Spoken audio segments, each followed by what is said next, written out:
Welcome back to Washington Watch. Joseph Backholm in for Tony today. Before the Taliban takeover of Kabul, Afghanistan was already a very difficult place for Jesus followers to live out their faith. The country is ranked number 2 on Open Doors' 2021 World Watch list. Now, with the collapse of the government, believers in the country say their vulnerability increases tenfold, making it almost impossible to be a follower of Jesus in the country. What do we need to know, and what do we need to be doing? Well, joining me now to talk about the persecution of the Afghani Christians under the Taliban regime is Joshua Youssef, president of Help for the Persecuted. Joshua, welcome to Washington Watch. Thanks for having me, Joseph. Good to be on. Well, we're glad to have you. Tell us, what is the situation for Christians in Afghanistan? How many are there in Afghanistan, and what does this mean for them? Well, the size of the underground church is never really been quantified. We know that there are at least 13 underground churches in the Kabul area. These were church plants that had happened over time, and many of them felt that they were safe, that they were secure, and in some respects, Kabul was a very progressive city up until really just the last 24 hours. And tell me, are you in communication with them now? Are you able to hear what things are happening in real time for them? Well, one of our regional offices is in regular contact with pastors in the area. And then another one of my colleagues who served in Afghanistan has served in some missions capacity over the last 20 years. He has also been in touch with local pastors, ministry leaders, and heads of NGOs. What are they expecting this to mean for them? No one knows exactly what is about to take place, but most of them expect that this type of Taliban rule will result in 3 options.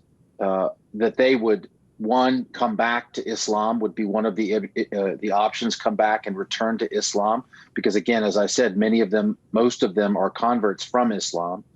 The second option is that they would pay some sort of penalty.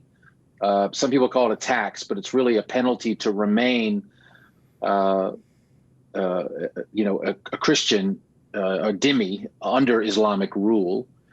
And then the third option would be, to face the sword. And that's the concern that a lot of people have, is that they most likely to the Taliban would result, there will be violence.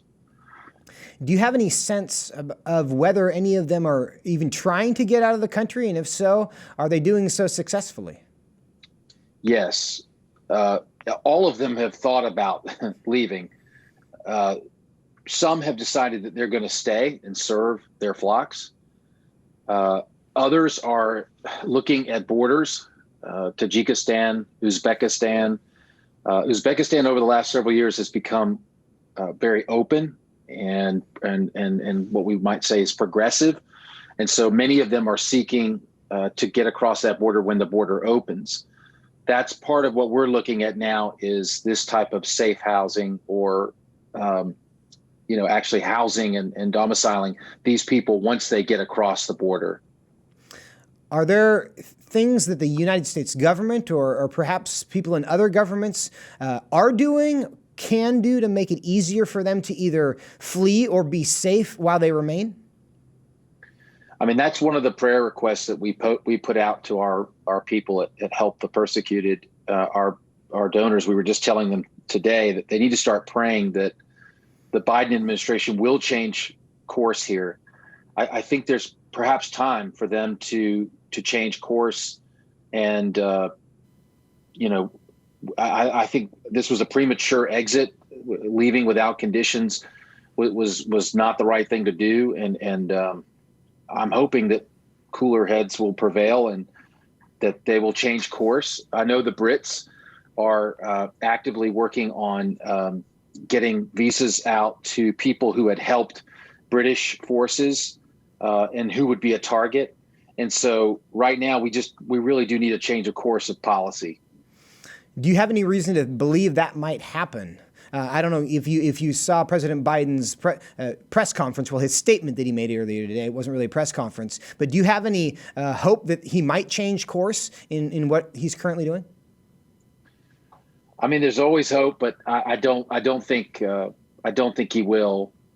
I was on a podcast earlier today, and I was telling them, I spent a lot of time in northern Iraq, and I met a lot of people who had come to faith after ISIS had rolled, into northern Iraq. And they used to say, thank God for ISIS.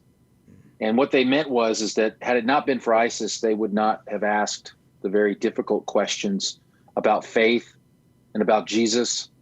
And many of them, some from a Chaldean background, Catholic background, or many of them from a Muslim background, came to faith as a result. So we know that what man intends for evil, God can actually turn that around for his good and for his glory. So that's what we're also really praying for. And that is absolutely the case. Joshua Youssef, where can people find out more? So our website is htp.org, Help the Persecuted. And we will have information about how people can help the Afghanis in this time. Really appreciate your time. We'll also link to that on TonyPerkins.com. Joshua, thank you for being here today. Thank you, Joseph.